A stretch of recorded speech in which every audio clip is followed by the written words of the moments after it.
اعلان فرمایا کہ جہاد کے لیے نکلنا ہے، تو اس غزوہ کے اندر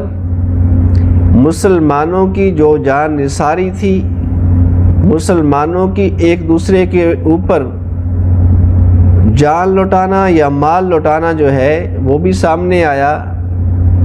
اور اسی طریقہ سے مسلمانوں کا لبادہ اوڑھے ہوئے جو منافقین تھے وہ بھی اللہ رب العزت نے اس غزوہ میں ظاہر کر دیے۔ منافقین جو تھے وہ یہ چاہتے تھے کہ جنگ کے لیے نہ جایا جائے، چونکہ سفر بہت بعید ہے، گرم موسم ہے، اور کھجوریں جو ہے وہ بھی پکنے کو آئی ہوئی ہیں، جن کے اوپر ان کا جو ہے وہ انحصار ہوتا تھا، معاشی انحصار تھا۔ میرے دوستو، نبی کریم صلی اللہ علیہ وسلم نے جب اعلان فرمایا اس غزوہ کے لیے فنڈ چندہ اکٹھا کیا گیا، چونکہ بہت سارے ایسے لوگ تھے جو جہاد میں جانا چاہتے تھے لیکن ان کے پاس کوئی سواری نہیں تھی۔ بالآخر 30,000 کا لشکر تیار ہوتا ہے۔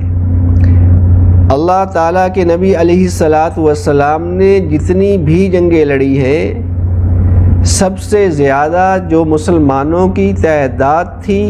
وہ اس غزوہ میں تھی، غزوہ تبوک میں، یعنی 30,000 کا لشکر تیار ہو جاتا ہے۔ نبی کریم صلی اللہ علیہ وسلم کے اعلان کرنے پر صحابہ اکرام رضوان اللہ علیہم اجمعین مختلف انداز میں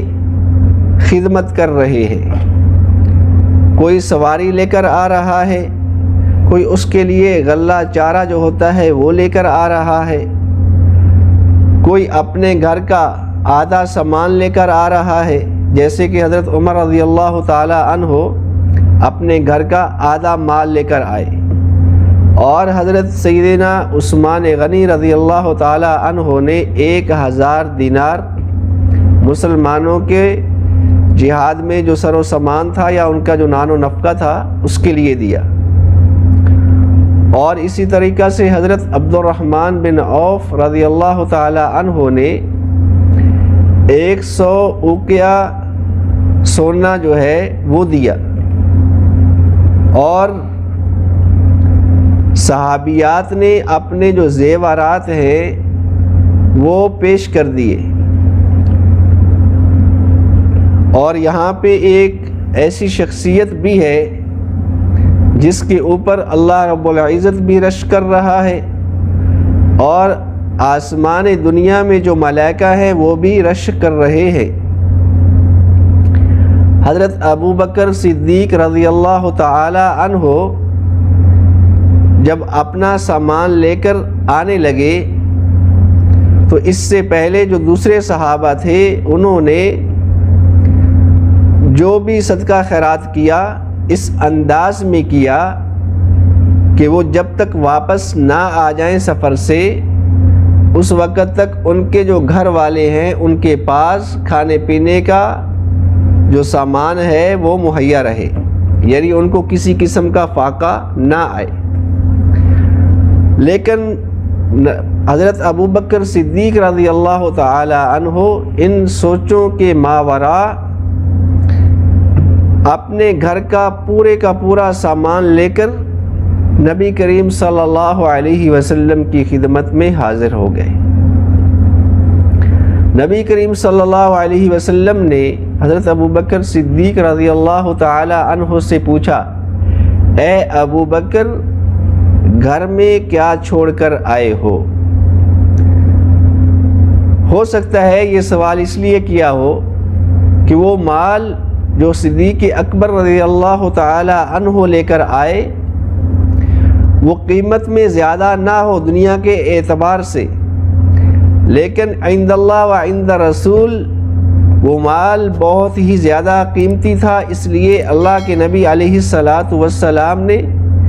سوال یہ کیا، اے ابو بکر گھر میں کیا چھوڑ کر آئے ہو، یہ نہیں کہا کہ لے کر کتنا آئے ہو۔ قربان جاؤں نبی کریم صلی اللہ علیہ وسلم کے سوال کرنے پہ، اور ابو بکر صدیق رضی اللہ تعالی عنہ نے بلا جھجک جواب دیا، عرض کیا یا رسول اللہ صلی اللہ علیہ وسلم، میں گھر میں اللہ اور اس کے رسول کو چھوڑ کر آیا۔ یہ ادا اللہ رب العزت کو بہت ہی زیادہ پسند آئی، اس لیے تو نبی کریم صلی اللہ علیہ وسلم جب دنیا سے پردہ فرما رہے تھے تو اس سے پہلے یہی فرمایا کہ میں نے دنیا میں سبھی کا حق ادا کر دیا، ابو بکر کے میرے اوپر اتنے احسانات ہیں کہ ان کا بدلہ خود اللہ رب العزت عطا کرے گا، رضی اللہ عنہ ورضوا عنہ۔ میرے دوستو، مال جمع ہو جاتا ہے، کسی نے جو ہے وہ گھوڑے اونٹ وغیرہ دے دیے، تو اس حساب سے یہ لشکر سن 9 ہجری میں مہینے کا اس میں اختلاف ہے، بعض نے شوال لکھا ہے اور بعض نے رجب لکھا ہے، لیکن جو سن ہے یعنی جو سال ہوتا ہے ہجری کا، اس میں کسی کا اختلاف نہیں ہے، وہ سن 9 ہجری ہی ہے۔ نبی کریم صلی اللہ علیہ وسلم آخری بار اپنے لشکر کا معائنہ فرماتے ہیں اور اپنے صحابی حضرت علقمہ خزائی جو ہے ان کو اور ان کے والد گرامی کو لشکر کے راستے کی رہنمائی کے لیے منتخب کرتے ہیں۔ یہ لشکر تبوک کی طرف رواں دواں ہے، راستہ انتہائی کٹھن ہے، مشکلات ہیں، صحرا تپتے ہوئے منتظر ہیں، اور سفر بھی بعید ہے، قریب نہیں ہے۔ جناب نبی کریم صلی اللہ علیہ وسلم کے کچھ صحابہ جو ہیں وہ پیچھے بھی رہ گئے،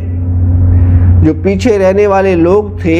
ان میں منافقین بھی تھے اور مومنین بھی تھے۔ نبی کریم صلی اللہ علیہ وسلم کا لشکر جا رہا ہے، تبوک میں پہنچ کر پڑاؤ ڈالا، اور دوسری جانب ایک صحابی رسول ہے جن کا نام ابو خیثمہ ہے رضی اللہ تعالی عنہ، یہ اپنے باغ سے جب واپس آئے تو دیکھا کہ مدینہ منورہ کی گلیاں سنسان پڑی ہیں، ویران پڑی ہیں، اور اللہ کے نبی علیہ الصلاۃ والسلام اپنے صحابہ کے لشکر کے ساتھ تبوک کی طرف چلے گئے، تشریف لے گئے۔ تو جب ابو خیثمہ اپنے گھر کی طرف آتا ہے تو دیکھتا ہے ان کی جو 2 بیویاں تھیں، ہر ایک بیوی جو ہے اپنے مکان کے اندر سے صفائی کرتی ہے اور دروازے پہ پردہ لٹکا دیتی ہے اور کھانا تیار کرتی ہیں، اور ٹھنڈے پانی کا جو گھڑا ہوتا ہے اس کو بھی بھر کر اپنے اپنے کمرے میں رکھ دیتی ہے۔ دوپہر کا وقت تھا، گرم لو چل رہی تھی۔ حضرت ابو خیثمہ جب واپس آئے اور مدینے کا احوال دیکھے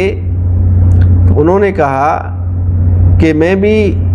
نبی کریم صلی اللہ علیہ وسلم کے پیچھے جاؤں گا، میں مدینہ کی ٹھنڈی چھاؤں میں بیٹھوں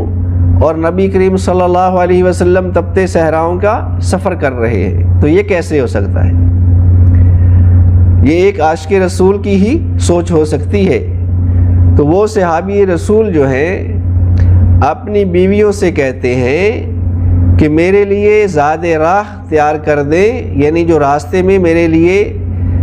ضروری اشیاء ہیں وہ تیار کر دیں، میں نبی کریم صلی اللہ علیہ وسلم کے پیچھے جا رہا۔ چنانچہ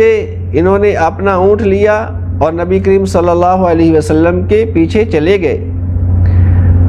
جب تبوک کے قریب پہنچے تو صحابہ نے عرض کیا، یا رسول اللہ صلی اللہ علیہ وسلم،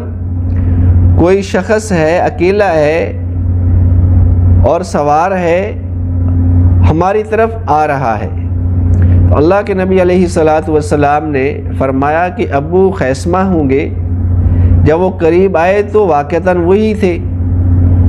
اور پھر نبی کریم صلی اللہ علیہ وسلم کو سارا ماجرا سنا دیا تو اللہ کے نبی علیہ الصلاۃ والسلام نے فرمایا، اے ابو خیثمہ، اگر آپ نہ آتے، واپس وہیں پہ رہتے تو آپ ہلاکت، جو لوگ مطلب اپنے لیے ہلاکت کرتے ہیں، ڈھونڈتے ہیں، تو آپ بھی انہی میں سے ہو جاتے۔ لیکن اللہ کے نبی علیہ الصلاۃ والسلام نے ان کے لیے برکت کی دعا فرمائی۔ ایک دوسرے